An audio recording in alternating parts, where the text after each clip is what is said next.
Students, very good morning. आज हम solution के चैप्टर में एक बहुत बहुत इंपॉर्टेंट टॉपिक डिस्कस करेंगे जिसका नाम है कॉलिगेटिव प्रॉपर्टी या अणुसंख्यक गुणधर्म।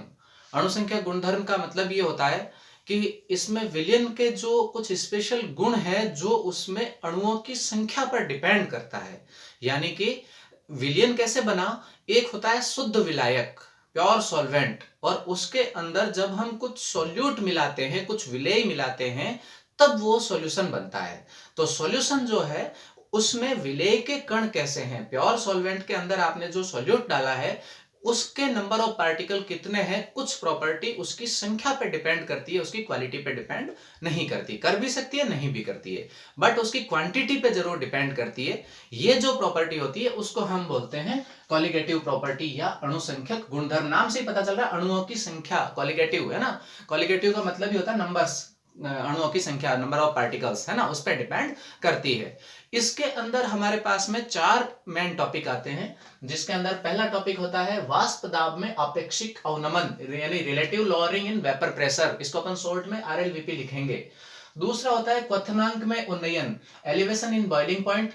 और तीसरा होता है हिमांक में अवनमन, डिप्रेशन इन फ्रीजिंग पॉइंट। और चौथा होता है परासरण, ऑस्मोसिस। ठीक है, परासरण। और परासरण के अंदर हम आगे की प्रोसेस में परासरण दाब और इसके लिए पर्टिकुलर आपको एक अलग से टॉपिक मिल जाएगा। तो आज अपन इन 3 टॉपिक के बारे में डिस्कस करेंगे। ध्यान रखिए, इसमें जो इनका डेरिवेटिव पार्ट है वो अलग से लेंगे, क्योंकि ये चीज समझ में आना ज्यादा जरूरी है। डेरिवेशन आपको कहीं भी मिल जाएगा, उसका फॉर्मूला आप रट के भी काम में ले सकते हो, लेकिन ध्यान रखिए ये चीजें क्या है एक्चुअल में, वो चीज समझ में आनी चाहिए कि आपने ये लिखा है कि वाष्प दाब में आपेक्षिक अवनमन है तो क्यों हुआ, उन्नयन है यानी वो बढ़ा है तो क्यों हुआ है, या ये हिमांक में अवनमन है तो क्यों हुआ है। तो इसमें देखिए हिमांक एक अलग टॉपिक आएगा, बट ये वाष्प दाब में आपेक्षिक अवनमन और क्वथनांक में उन्नयन, ये दो चीजें जो है ये आपको एक ही थ्योरी में दो चीजें समझ में आएगी। बस इनमें ये ध्यान रखना है कि दोनों में बात करने का तरीका बदलता है। ठीक है, अब यहां ध्यान रखिए राउल्ट लॉ पे पूरी चीजें चलती है। अब अपने को ये ध्यान रखना है कि इसमें हमने क्या किया, आपको यूं मानना है ये एक चैम्बर है जिसके अंदर हमने ये यहां तक प्योर सॉल्वेंट भर लिया है। ठीक है, एक, और ठीक ऐसा ही ये हमारा एक दूसरा चैम्बर है, इसके अंदर भी हम यही वाला सॉल्वेंट ले रहे हैं, दोनों में सॉल्वेंट इक्वल है। अब यहां ये ध्यान रखें ये प्योर सॉल्वेंट है, ये चीज किसके लिए बात कर रहे हैं हम, प्योर सॉल्वेंट, शुद्ध विलायक। और ये क्या हो गई, सॉल्यूशन हो गई, यानी कि इसके अंदर हमने सॉल्यूट मिक्स कर दिया। अब जैसे ही आपने सॉल्यूट मिक्स किया तो सॉल्यूट के पार्टिकल्स ये इस टाइप से अंदर अलग अलग टाइप के, जैसे इसमें देखो हमने सीधी लाइन से दिखाया, इसमें बीच बीच में कुछ गोल पार्टिकल्स में शो कर रहा हूं ताकि आपको पता लगे कि इसके अंदर हम लोग सॉल्वेंट और सॉल्यूशन दोनों है ना। यानी कि ये सॉल्यूशन बन गया है, सॉल्यूट प्लस सॉल्वेंट। ठीक है, दोनों प्रोसेस है। अब हम क्या कर रहे हैं, इनको दोनों को अपन हीट दे रहे हैं। ये यहां से मान लीजिए, यहां लिखना, मैं इधर लिख देता हूं प्योर सॉल्वेंट, और ये यहां से आपने इसको हीट देना स्टार्ट कर दिया। ठीक है, ये इसको भी आप दे दीजिए हीट, ये। ठीक है, ये आपका सॉल्यूशन है। अब आप देखिए इनमें टेम्परेचर दोनों का कांस्टेंट कर दीजिए। हम इस पहले पॉइंट पे बात कर रहे हैं RLVP पे, यानी कि relative lowering in vapour pressure, वाष्प दाब में आपेक्षिक अवनमन। अब वाष्प दाब कौन सा है, वाष्प का दाब, यानी कि आप ये वॉलेटाइल लिक्विड है यानी वाष्पशील द्रव है, हमने द्रव भरा और अब आप इसको जैसे ही टेम्परेचर दे रहे हो, अब हम मान लेते हैं इसको हमने टेम्परेचर दे दिया 200 केल्विन, या माफ कीजिए मैं इसको डिग्री सेंटीग्रेड में ले लेता हूं, उससे कोई फर्क नहीं पड़ेगा, बस अपने समझने के लिए। अब आपने 200 डिग्री सेल्सियस इसको टेम्परेचर दिया, हम जानते हैं कि पानी जो होता है वो 100 पर बॉईल हो जाता है, 100 डिग्री सेल्सियस पर। तो इसमें क्या होगा कि ये जो पार्टिकल्स है ये वेपर में कन्वर्ट होंगे। अब आपसे कोई ऐसा भी पूछ सकता है कि वेपर में कौन से पार्टिकल कन्वर्ट होंगे। तो ध्यान रखिए यहां पर हीट सबसे पहले इन नीचे वाले पार्टिकल्स को मिलती है, क्योंकि हीट अपन नीचे से दे रहे हैं, हीट इनको मिलती है, लेकिन हीट ट्रांसफर होती है आगे से आगे, और जो गैस में या वेपर में कन्वर्ट होंगे वो हमेशा ये ऊपर के पार्टिकल होंगे। ठीक है, ध्यान रखिए ऊपर वाले जो सरफेस पार्टिकल होते हैं वही गैस में कन्वर्ट होते हैं, ध्यान रखिए। तो अब इसकी क्या होगी, ये गैस बनेगी और पूरा ऊपर से सिस्टम पैक है। अपना प्रेशर कुकर मान लो, घर के अंदर अपन जो प्रेशर कुकर काम में लेते हैं ना, दाल पकाते हो, चावल पकाते हो, उसमें आप क्या करते हो, पानी डाल देते हो, चावल डाल देते हो, पर उसका पूरा टॉप तक नहीं भरते हो, थोड़ा ऊपर से खाली रखते हो, और जैसे ही आप गैस चालू करते हो तो ऑटोमेटिकली वेपर बनती है, और वेपर के साथ में ही उसका जैसे ही पूरा क्लोज हो जाता है बाद में प्रेशर जनरेट होता है, और प्रेशर से कोई चीज पकती है, इसलिए आप उसका नाम प्रेशर कुकर बोलते हो। तो वो दाब से पकाता है। यहां ध्यान रखिए ऊपर से सिस्टम बंद है, तो जो गैस बनी वो इसके अंदर पहले तो ये फुलफिल हुआ, और फुलफिल होने के बाद में क्या होगा, इसी का इसके ऊपर प्रेशर जनरेट होगा, और ये प्रेशर कौन सा है, वेपर से, और इसीलिए ये वेपर बनी, और इस वेपर से जो प्रेशर लग रहा है उसको अपन क्या बोल रहे हैं, वेपर प्रेशर, दाब, वाष्प दाब, है ना, यही चीज हुई। अब यहां पर ठीक यही चीज यहां भी होगी, इसका भी हमने क्या किया, 200 डिग्री सेल्सियस टेम्परेचर दिया, तो यहां पर ये भी पार्टिकल गैस में कन्वर्ट होंगे।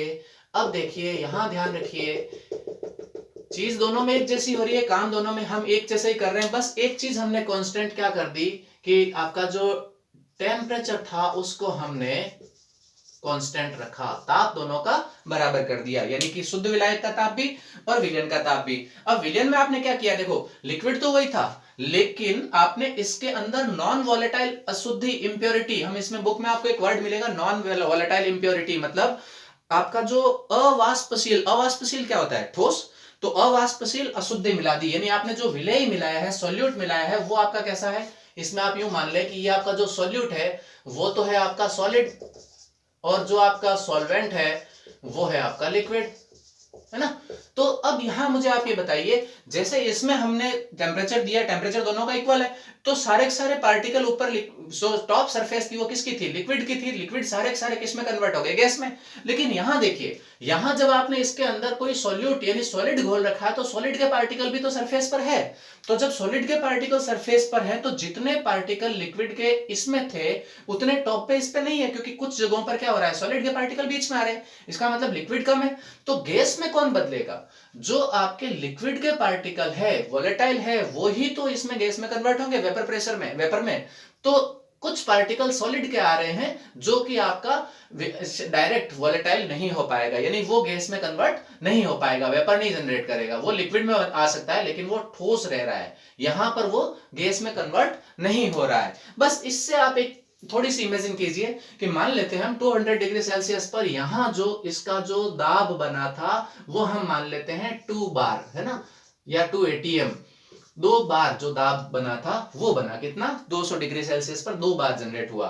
अब मैं आपसे पूछूं कि इसमें भी टेम्परेचर तो आपका 200 डिग्री था, लेकिन इसमें प्रेशर क्या 2 बार बनेगा, नहीं बनेगा। क्यों नहीं बनेगा, क्योंकि इसमें देखो सारे के सारे पार्टिकल ऊपर वाली सरफेस वाले ही तो गैस में बदल रहे थे, तो सब कैसे थे, लिक्विड थे, लिक्विड थे, इसलिए लिक्विड लिक्विड में गैस में ज्यादा कन्वर्ट हुआ। लेकिन यहां पर सारे पार्टिकल देखो टॉप लेयर के एक जैसे नहीं है, कुछ जगहों पर बीच बीच में ये सॉलिड के पार्टिकल है, तो जो लिक्विड है वो तो गैस में बदल रहा है, बट सॉलिड है वो तो नहीं बदल रहा। इसलिए क्या होगा कि जितनी वेपर इसमें बनी उतनी वेपर इसमें नहीं बनेगी। अब आप बताओ कि इससे कम बनेगी या ज्यादा बनेगी, सिंपल सी बात है, बीच में सॉलिड आ रहा है, इसका मतलब क्या हो गया कि इसकी जो वेपर है वो वेपर थोड़ी सी कम बनेगी। जब वेपर कम बनेगी तब उसका प्रेशर भी क्या होगा, कम लगेगा, और जो प्रेशर कम होता है उस कम को ही तो हम अवनमन बोलते हैं, lowering, relative lowering in vapour pressure. तो ये अवनमन का मतलब समझ में आया कि कम हो जाना, है ना, अवनमन का मतलब कम और उन्नयन का मतलब क्या होता है, ज्यादा। तो देखो हमने टेम्परेचर क्या किया, कांस्टेंट कर दिया, तो दोनों का जो वेपर प्रेशर बना, तो वेपर प्रेशर किसका ज्यादा था, वेपर प्रेशर जो था वो आपका प्योर सॉल्वेंट का ज्यादा था, और सॉल्यूशन का वेपर प्रेशर इस प्योर सॉल्वेंट से थोड़ा कम रह जाता है ना। तो ये किस पे डिपेंड कर रहा है, number of particles of solute, और नंबर ऑफ पार्टिकल पर डिपेंड कर रहा है, इसलिए ये क्या है, अणुसंख्यक गुणधर्म, कॉलिगेटिव प्रॉपर्टी होती है। ठीक है, बहुत सिंपल सी बात है। अब इसमें आप चीज दूसरी देखो, चीज यही है, अब इसको दूसरे तरीके से समझना है। अभी हमने क्या किया, इस पे टेम्परेचर कांस्टेंट रखा था और प्रेशर को नोट किया। अब आपको क्या करना है, ये चीज मान लीजिए मैं ऐसा कहता हूं कि 200 डिग्री सेल्सियस, देखिए यहां पर शब्द बदलना है, बात वही करनी है, तरीका बदलना है। 200 डिग्री सेल्सियस पर अगर हम इस प्योर सॉल्वेंट को गर्म करें तो 2 बार आपका प्रेशर जनरेट होता है। ठीक यही चीज सॉल्यूशन में हम ऐसा कह रहे हैं कि 200 डिग्री सेल्सियस पर अगर इसको हम बॉईल करें तो आपका जो प्रेशर जनरेट होता है वो इसका मान लेते हैं हम, प्रेशर हो रहा था 1.5 बार, है ना, ये अपन इमेजिन कर लेते हैं क्योंकि इससे तो कम ही हुआ, तो वेपर प्रेशर दोनों में क्या हुआ, कम हो गया, इस प्योर सॉल्वेंट से सॉल्यूशन का कम हो गया, इसलिए आपने इसको अवनमन बोल दिया, डिप्रेशन में आ गया या लोअर रह गया। अब अपन ऐसा कह रहे हैं कि ये जो आपका प्रेशर था 1.5, इस 1.5 बार को आपको इसके इक्वल लाना है, यानी कि अब की बार आपको पी को क्या करना है, कांस्टेंट करना है, यानी कि दाब को बराबर करना है। तो इधर आप जानते हो कि आपका 2 बार प्रेशर जनरेट करने के लिए, वेपर प्रेशर बनाने के लिए आपको टेम्परेचर कितना देना पड़ा, 200। अब देखिए इसके सिर्फ शब्दों के लिए आप कि ये प्रेशर कौन सा है, वेपर, और वेपर के अंदर कन्वर्ट कब होता है, किसी ताप पर कोई लिक्विड वेपर में कन्वर्ट होता है, उसको हम क्या बोलते हैं, बॉइलिंग पॉइंट, क्वथनांक। ये चीज आ रही है। अब देखो एलिवेशन इन बॉइलिंग पॉइंट कैसे आता है कि आपने 200 डिग्री सेल्सियस पर गर्म किया तो 2 बार का प्रेशर बना, इसका मतलब क्या हुआ, इतनी वेपर बनी। अब आपको 2 बार, इधर क्या हो रहा था 200 पर तो आपको 1.5 बार ही मिल रहा था, अब आपको भी इधर भी 2 बार करना है, तो क्या करना पड़ेगा, तो हो सकता है आपको 200 की जगह पे 300 डिग्री सेल्सियस पर आपको इसको गर्म करना पड़ेगा।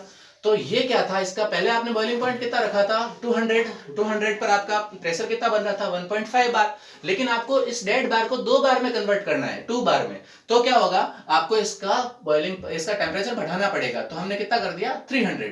तो मान लेते हैं हम 300 पर ये कितना बन रहा है, इसमें भी 2 बार बन रहा है, तो 2 बार इधर तो 200 में बन रहा था, लेकिन इधर कितने में बन रहा है 300 में, तो इसका मतलब क्या हो गया, इधर 200 डिग्री सेल्सियस इसका बॉइलिंग पॉइंट हो रहा था और इधर होगा 300, इसका मतलब ये वाला टेम्परेचर ज्यादा है, यानी इसका बॉइलिंग पॉइंट कौन है, ये है सॉल्यूशन।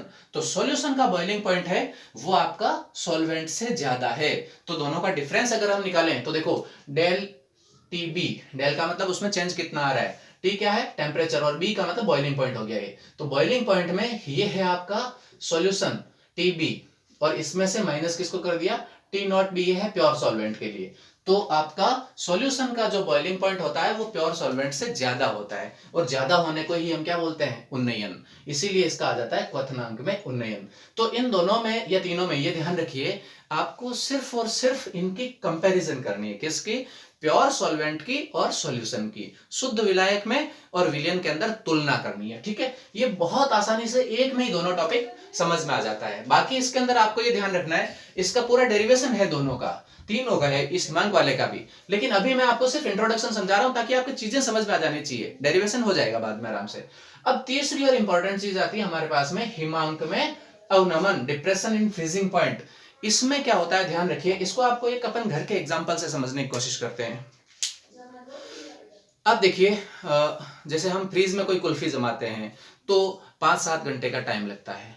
आप देखो अपना जो लारी पर कोई एक व्यक्ति वो दूध वाली कुल्फी जमा करके देता है, आप देखो कि बहुत गर्मी के अंदर वो खड़ा होता है, धूप में खड़ा होता है, लू में चलती है, इसके बावजूद भी वो बस स्टैंड पर खड़ा एक व्यक्ति विद इन 10 मिनट आपको वो दूध वाली कुल्फी, ये इस टाइप वाली, ये बीच में गोचा फंसा रखा होता है, ये वाली कुल्फी आपको विद इन 10 मिनट वो बना के दे देता है। तो अब आपको ये ध्यान रखना है वो क्या क्या चीज उसमें मिलाई, देखो उसमें कहीं ना कहीं एक तो मिल्क होगा, दूध होगा, उस दूध के अंदर पानी भी होगा, यानी कि जो वाटर है वो उसका शुद्ध विलायक है, या यूं मान ले मिल्क, मान ले मिल्क में भी लिक्विड तो है ही। अब लिक्विड के अंदर आपको पता है वो व्हाइट पार्टिकल है, वो क्या है, वो सॉलिड है, साथ में इसने क्या मिलाया होगा, शुगर मिलाई होगी, शक्कर तो डाली है मीठे के लिए, शक्कर क्या है, सॉलिड है। तो इसका जो लिक्विड है वो लिक्विड अगर अपन सिर्फ प्योर लिक्विड जिसको अपन वाटर मान ले, तो वाटर को आप एक ये पूरा उसका जो फ्रेम बना होता है उसको डिप करके वाटर को पूरे को अगर वो जमाएगा तब हम जानते हैं कि वाटर 0 डिग्री सेल्सियस पर फ्रीज होता है ना, जमता है, और उसमें भी हाथों हाथ नहीं होगा, उसको थोड़ा सा टाइम लगेगा, आधा घंटा, 1 घंटा, 2 घंटा टाइम लग सकता है, हमारे फ्रीज में 2-3 घंटे लग जाते हैं इसको जमने में, लेकिन वो विद इन 10 मिनट कैसे दे देता है, एक तो हालांकि नमक डालता है, उसका टेम्परेचर डाउन करता है, वो अलग मैटर है। अभी अपन सिर्फ ये देखें कि 0 डिग्री पर बर्फ जमती है और नॉर्मल टेम्परेचर अपना 30 to 35 डिग्री सेल्सियस अपन मान लें, तो इतने पे जमता है, लेकिन उसने क्या किया, उसमें एक तो दूध डाल दिया, उसमें शक्कर डाल दी, जिससे क्या हुआ कि अगर मान लीजिए इसके अंदर आपका कोई एक चैम्बर है, ये चैम्बर है, इसमें आपने पानी था, इस पानी में आपने शक्कर डाल दी तो इसके बीच में पार्टिकल्स आ गए सॉलिड के, और फिर वो आराम से एक दूसरे के पास में जो जगह है उस गैप को कवर कर लेता है, सॉलिड उसके बीच में आ जाता है। तो सॉलिड बीच में आ जाने के कारण वो जो कोई एक कंपाउंड प्योर वाटर था वो 0 पे सॉलिडिफाई हो रहा था, वही मान लीजिए 10 डिग्री पर, 15 डिग्री पर अगर मान लेते हैं हम, ये 10 डिग्री सेल्सियस पर अगर वो फ्रीज हो रहा है ना, जम रहा है, तो एक तो आप पानी के लिए देखें तो 30 यानी कि इसने कितना कम किया, 30 डिग्री सेल्सियस माइनस करना पड़ा। एक 30 to 10 पे ही बन रहा है, इसका मतलब कितना डाउन आना पड़ा, 20 डिग्री सेल्सियस डाउन आना पड़ा। तो हम देखते हैं कि अगर इसमें कोई सॉलिड मिला दिया, तब सॉलिड क्या है, नॉन वॉलेटाइल है ना, याद रखिए दोनों में पहले जो चीज थी वही चीज इसमें है। प्योर सॉल्वेंट के लिए जो टेम्परेचर आपको ज्यादा डाउन करना पड़ रहा था, वही टेम्परेचर कम डाउन करने पर ही वो सॉलिडिफाई हो जाता है, यदि आप उसके अंदर कोई सॉलिड चीज मिला देते हो, नॉन वॉलेटाइल इंप्योरिटी मिला देते हो, जैसे दूध मिला दिया, शक्कर मिला दी, और भी ऐसे कोई सॉलिड चीज पाउडर मिला दिया जिससे वो जल्दी जम जाता है ना। तो ये जो देखिए -30 से -20 तक ये टेम्परेचर उल्टा कम हुआ और गैप कम हुआ, और ये कम होना ही क्या कहलाता है, अवनमन। तो ये होता है हिमांक में अवनमन। यानी दोनों का डिफरेंस कितना आएगा कि जो आपका प्योर सॉल्वेंट का था उससे आपका जो सॉल्यूशन का फ्रीजिंग पॉइंट है वो आपका कम हो जाएगा, है ना। ये टी नॉट देखिए, इसमें भी टी नॉट और इसमें भी टी नॉट, जो नॉट वाला है ये प्योर सॉल्वेंट के लिए है और जो नॉर्मल वाला है वो सॉल्यूशन के लिए है। तो क्वथनांक के अंदर हम देखते हैं कि जो सॉल्यूशन का बॉइलिंग पॉइंट है वो ज्यादा होता है, और फ्रीजिंग पॉइंट के अंदर हम देखते हैं कि सॉल्वेंट का फ्रीजिंग पॉइंट ज्यादा होता है। ये बिल्कुल सिंपल से फॉर्मूले हैं, आराम से इनको समझिए, एक क्वेश्चन इन पे आपको जरूर मिलेगा। Thank you.